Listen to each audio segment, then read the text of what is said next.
Você sabe qual é a melhor hora do dia para treinar flexibilidade?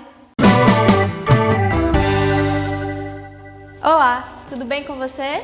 Antes de responder essa pergunta, eu quero falar sobre algumas coisinhas. Você já parou para pensar por que a gente se espreguiça de manhã? Ao dormir, passamos muitas horas com o corpo praticamente imóvel na mesma posição horizontal, diferente da posição que passamos durante o dia, que é a posição vertical. E isso contribui para que os nossos músculos voltem ao tamanho original. Se você tentar levantar da cama imediatamente ao acordar, sem se espreguiçar, você vai sentir mais dificuldade em realizar simples ações como andar. Vai sentir seu corpo mais rígido, isso tudo porque seu corpo voltou ao estado original. E é aí que entra a importância do espreguiçar. Quando espreguiçamos, estimulamos que nossos músculos voltem a ter o tamanho que eles costumam ter durante o dia. E isso faz com que a gente consiga realizar nossas ações diárias sem correr riscos de lesão. E conforme você vai se movimentando, as ações vão se tornando mais fáceis. Em teoria, por volta do meio-dia, a nossa flexibilidade já voltou ao normal. Então agora você já deve estar concluindo que de manhã não é um bom horário para treino, né? Em parte, isso é verdade sim.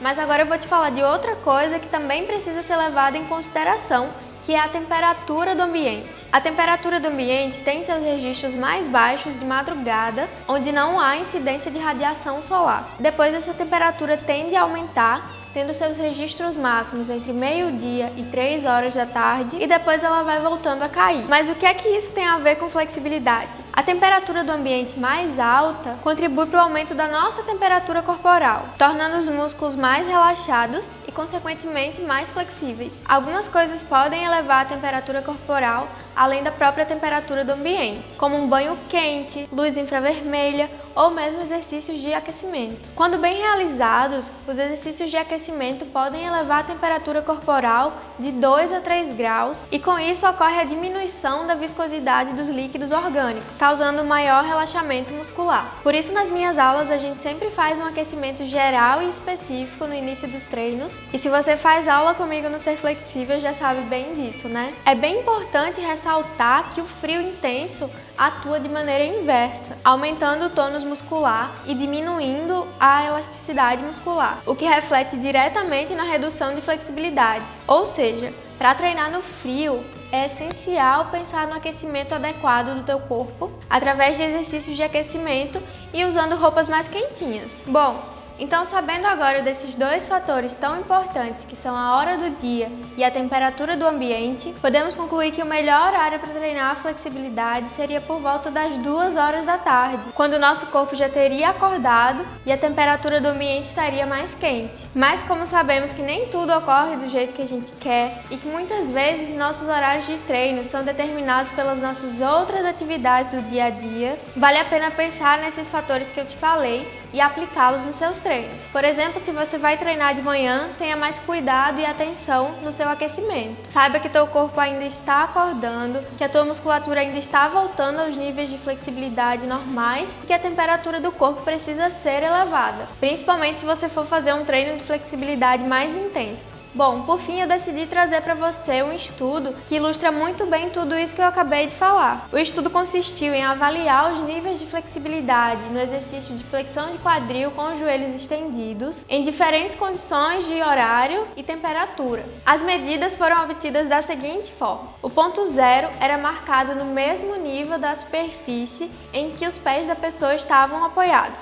Os valores acima do nível seriam negativos e abaixo desse nível seriam positivos. E os resultados foram os seguintes. Com relação à hora do dia primeiro, às 8 horas foi registrado um valor de menos 14 milímetros e às 13 horas foi registrado um valor de 35 milímetros positivo. Agora com relação à temperatura.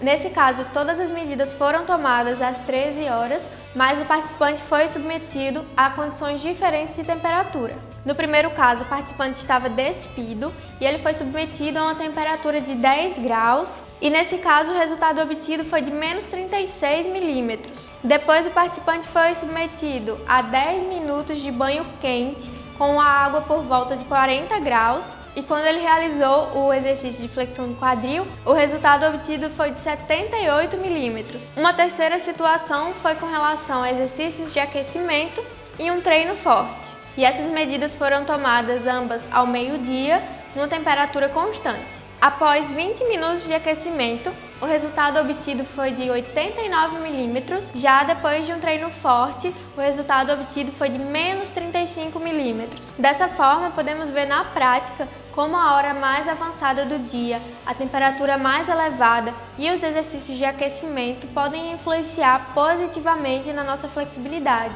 E aí, eu fiquei curiosa e eu fui testar os efeitos da hora do dia no meu corpo. Preparei o lugar com uma fita métrica, onde eu pudesse registrar minha medida pela manhã e depois pela tarde, sem ter realizado nenhum exercício de aquecimento ou alongamento pela manhã. Vamos conferir meu resultado?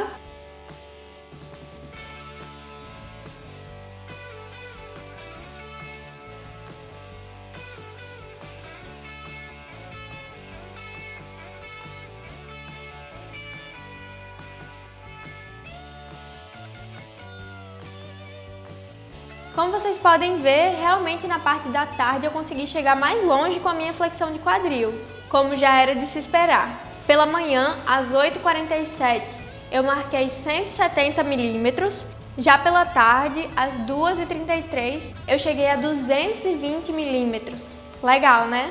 Bom, esse foi o vídeo de hoje, espero que você tenha gostado e até a próxima. Tchau, tchau!